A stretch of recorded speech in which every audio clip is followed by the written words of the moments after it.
The Lost Mermaid-Chapter 20? My dad's sister was alive? She's a mermaid? But how?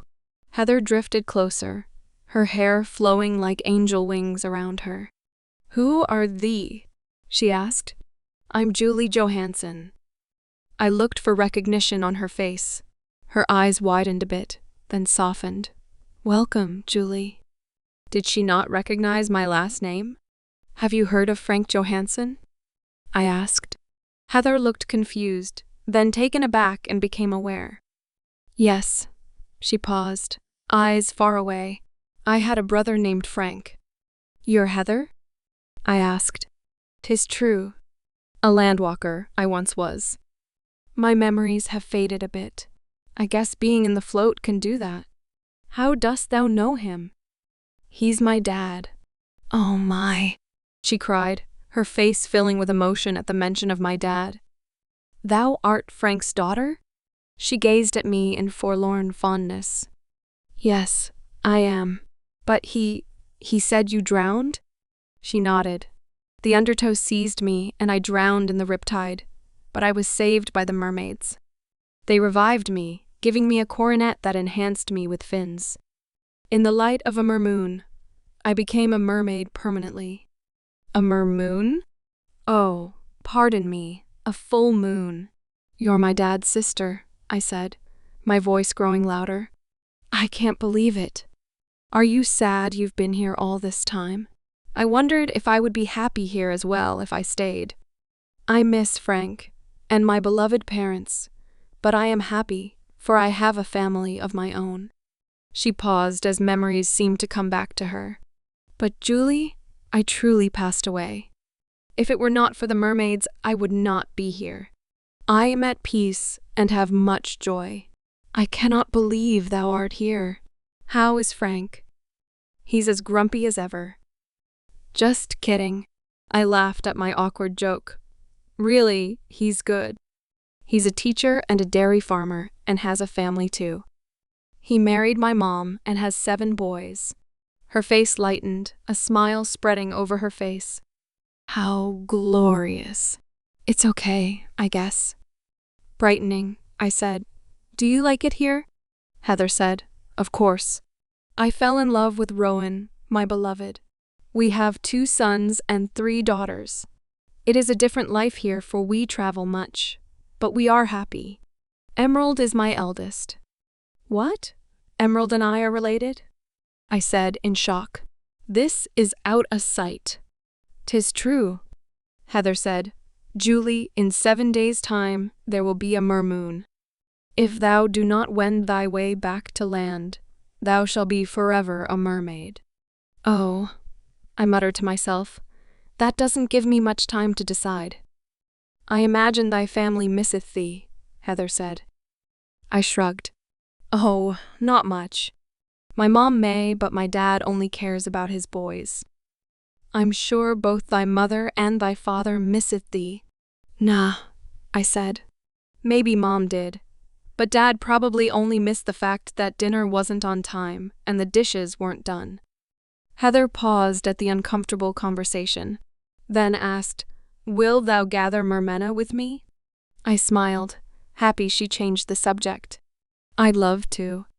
We swam into the sea as dazzling schools of fish rushed by. Where is the mermena?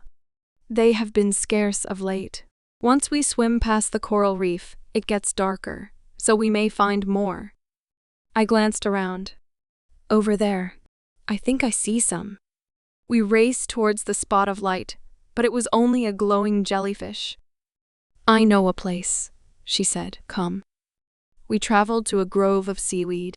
There was some here yesterday, she said, looking thoughtful. As I looked around the grove, I saw something shiny through a seaweed outgrowth. There's something there. I swam over. As I lifted up the frond, I saw the mermena glowing like little golden stars. I happily gathered them up, marveling once again at their flower-like shape. Heather came over and suggested we swim a bit farther. After hours of searching, she said, I've never had such a fruitless harvest. The keel spear are gorging themselves, leaving none for us. What's a keel spear? I gulped. 'Tis a monster of the sea. There are sea monsters down here? I said, wishing it weren't so. A frightful beast, but it sleepeth most times. To keep the keel spear asleep, she said. We sing. We are prudent to stay out of their waters, but they have invaded our territory as of late, consuming most of the blossoms. We must harvest enough for our travels as we journey away soon. Upon reaching the orb, I slipped inside the sphere-shaped enclosure, curious about mermaid home life and living rituals. Julie, I want thee to meet my children, Heather said. She beamed as she introduced them. This is Zeal, my oldest son.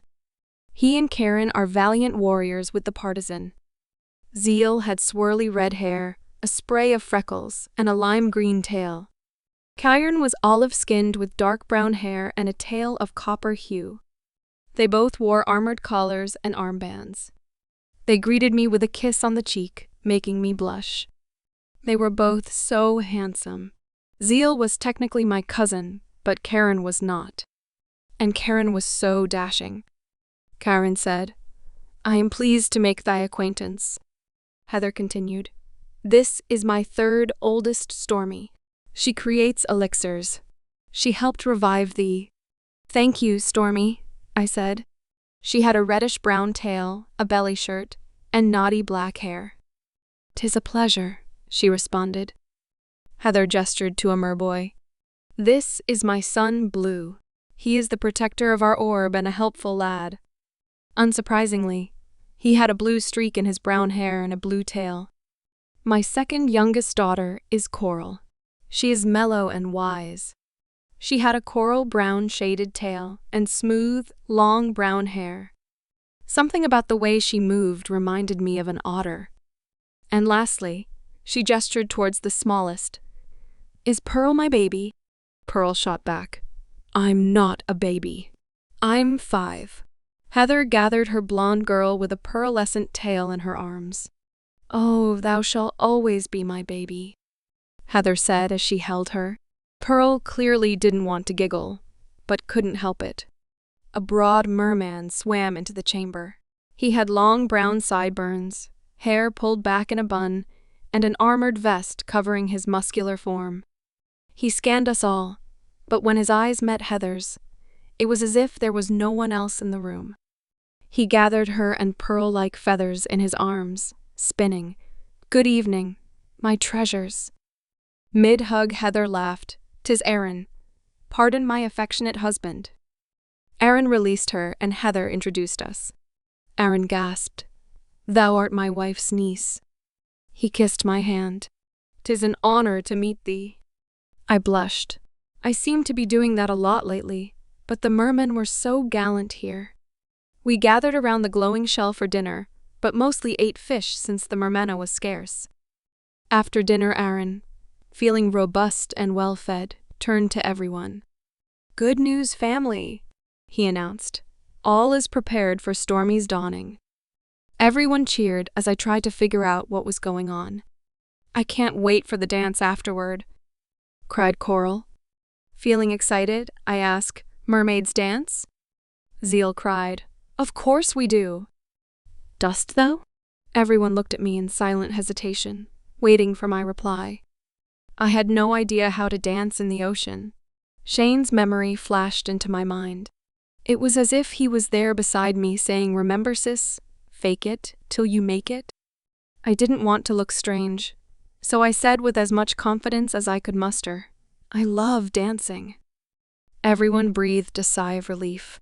Clearly dancing was a big deal in mermaid culture. Oh, sing the songs, Aaron exulted, chuckling. He was burly but had a personality full of vim and vitality. I could see why Heather was so happy with him and their children in this fascinating world. Heather asked, Stormy, are thy adornments gathered? I'm prepared, Mother, but I am so nervous. I need help with my fittings. Do not worry, dear heart.